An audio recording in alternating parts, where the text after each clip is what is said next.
Right, hey everyone, and welcome back to Kane's Comics. Today I have episode 3 or 4, I think episode 4 of my 5 recent reads series that I do very spaced out whenever I decide I've read 5 books that I want to talk about.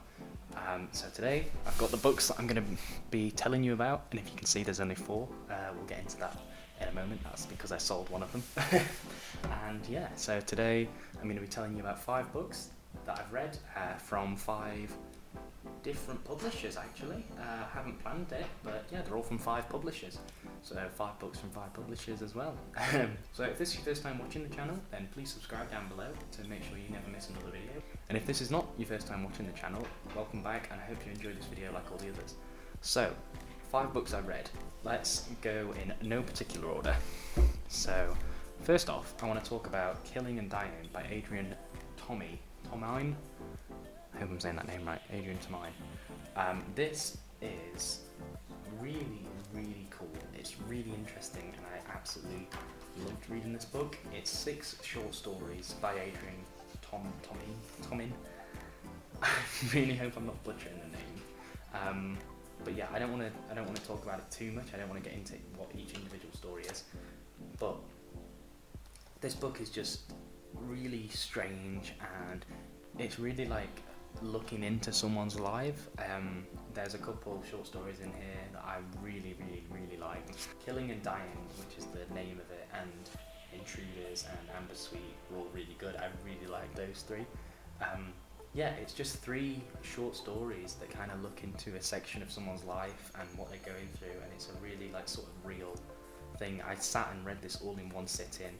Absolutely loved it. Love the art style. It's so different in each story, and it can go from like a span of days to a span of years, and it's just, yeah, I never really knew what was going on, and some of the subjects that are in this book are quite mature, but also that's not the point. Like, some of the subjects was just so strange. Like, I never understood, how can you just think this up? How can you make this out of nothing and just pick it out of thin air?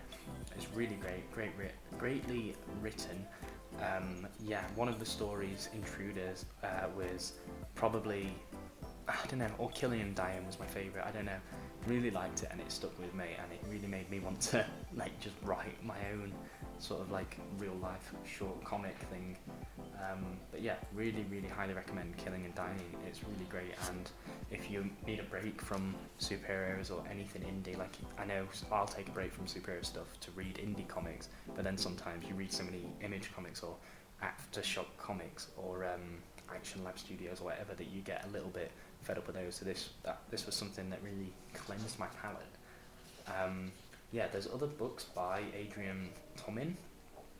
One of them, Sleepwalk and Other Stories, and one of them is Shortcomings. They're 2 that I really want to look at, and I'm hoping to pick up soon. Shortcomings especially, I saw it and I had a flick through it and it looked really cool, so I'm going to try and find that. But yeah, that's Killing and Dying. Next up, I'm going to talk about the book that isn't here. I read Scott Snyder's The Dark Knight Last Night on Earth, and it was really disappointing, to put it bluntly, because I remember when this book came out, and I really looked forward to reading this book. It was kind of Mad Max meets Batman, and don't get me wrong, it wasn't entirely, rubbish. I did like parts of it. There was little aspects I liked, but it really just felt like 3 short stories like smushed into one, and it really didn't feel like Scott Snyder had a grasp on the overall story, if that makes sense to anyone. There are aspects of it that I really liked. There was an aspect, Batman wakes up in a asylum, and all of his villains seemingly are the doctors. So you've got like a short fat person who's meant to be the Penguin, and like someone who's massive and tall and meant to be Bane, and someone who's like like his main pediatrician I think is the right word, I hope so, has this like smile that's really representative of the Joker. But I don't know, just the overall book really felt disassembled, like it wasn't a whole piece. It felt like Scott Snyder had these ideas that he then couldn't put together, and I had this reading another Scott Snyder book, The Wake, that isn't here, that I'll just talk about briefly, that is split into 2 parts. I really enjoyed part 1, and then part 2 just felt like he went off the rails with it and didn't know what he was doing. And yeah, that seemed to be the case. I remember reading the New 52. I remember the Court of Owls stuff and Death of the Family and Graveyard Shift and all that. It felt like it was different Batman stories. It didn't feel like one Batman going from point A to point B. But that might just be my memory of it being faulty. So I'm definitely going to try and go back and reread that. But yeah, that was Last Night on Earth. I had the hardback that you'll see in the unboxings because I anticipated keeping it in the collection and literally finished it and sold it because I didn't want to keep it. Same with The Wake, I finished it and sold it. And yeah, that's why I chose to have that on here because it was really disappointing for me. I wanted to like it and I didn't like it because it felt like Scott Snyder didn't really know what he was doing. Next up we have a book. I'm gonna go with Luther Strode by Image Comics.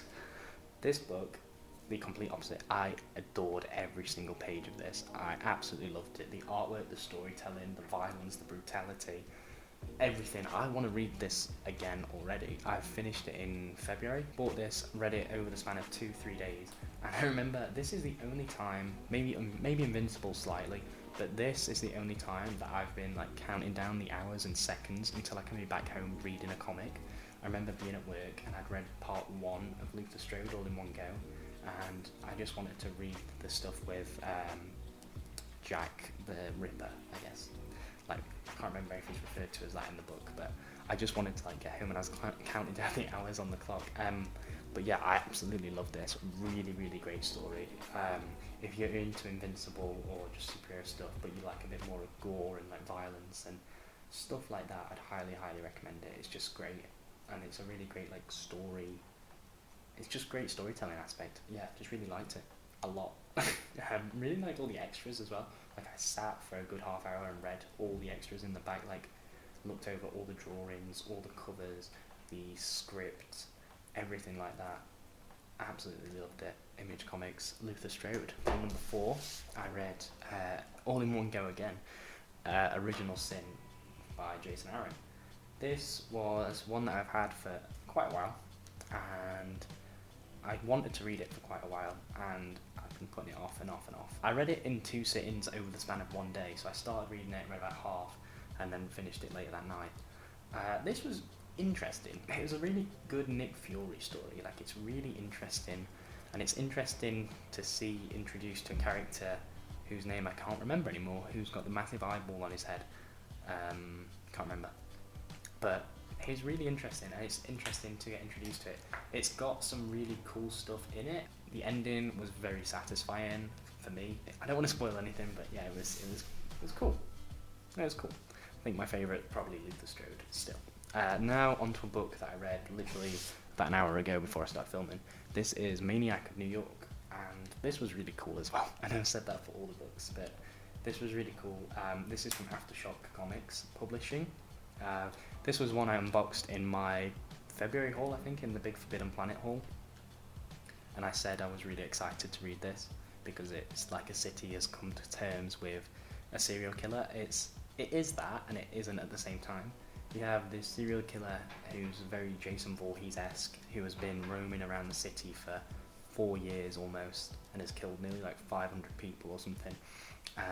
And the whole thing, which I didn't really realise going into it, I mean I should have because it's called The Death Train, takes place pretty much on a train. So that was really cool to see our 2 protagonists going against him on this train. And the way it ends, I really want them to bring another one out. I think they will, but it'd be really cool if they brought another one out following the same characters but have it contained again in another place, so maybe like a shopping mall or in a block of flats or something like that, like the Raid style, who knows. But yeah, The Death Train, Maniac New York, it was really, really cool. I did like it a lot. The rereadability factor on it is probably quite high, especially when they bring out number 2. I'd want to go back and read it. The art style might not be for everyone. It's not too off-putting, although it might be a little bit hard to follow for some people. And I don't think it really did the action justice. Sometimes I found that I had to kind of go back and make sure I was seeing what was happening properly. But other than that, the story was great, really well written. I don't normally get into things like what the comic represents, but the writer Elliot Callan mentions in his introduction that Maniac of New York started out as this underlying fear of things, and then when the COVID-19 pandemic happened, it was kind of representative of that. But I don't know, I didn't really get that sense from reading it, and I don't think I would have if I hadn't read that, the introduction. So take that as you will. Don't let that put you off if it would, or if it would entice you. Like, don't read it just because of that. It's a great story and it's really well written, and the art to me was really good. Yeah, so out of the 5, 4 of the books I really enjoyed, and one of them I really didn't enjoy. So Killing and Dying, definitely go check that out. Probably gets like a 8 out of 10. Luther Strode is like a 9 out of 10. Maniac New York is like a 7 out of 10. Original Sin, probably again like a 7 out of 10. And Last Night on Earth, maybe like a 3 or a 4 out of 10. I did not care for that at all. But yeah, so that's my 5 recent reads. I hope you guys enjoyed it, and I realise I just kind of waffle on about all the books. I hope that's enjoyable for some people. I hope you, if you have read any of these books, let me know down in the comments below what you thought of them. If you haven't, please go check them out and let me know what you think of them when you read them. Yeah, that's it for me for this video, guys. So thanks so much for watching. I'll see you all later. Cheers, guys. Bye.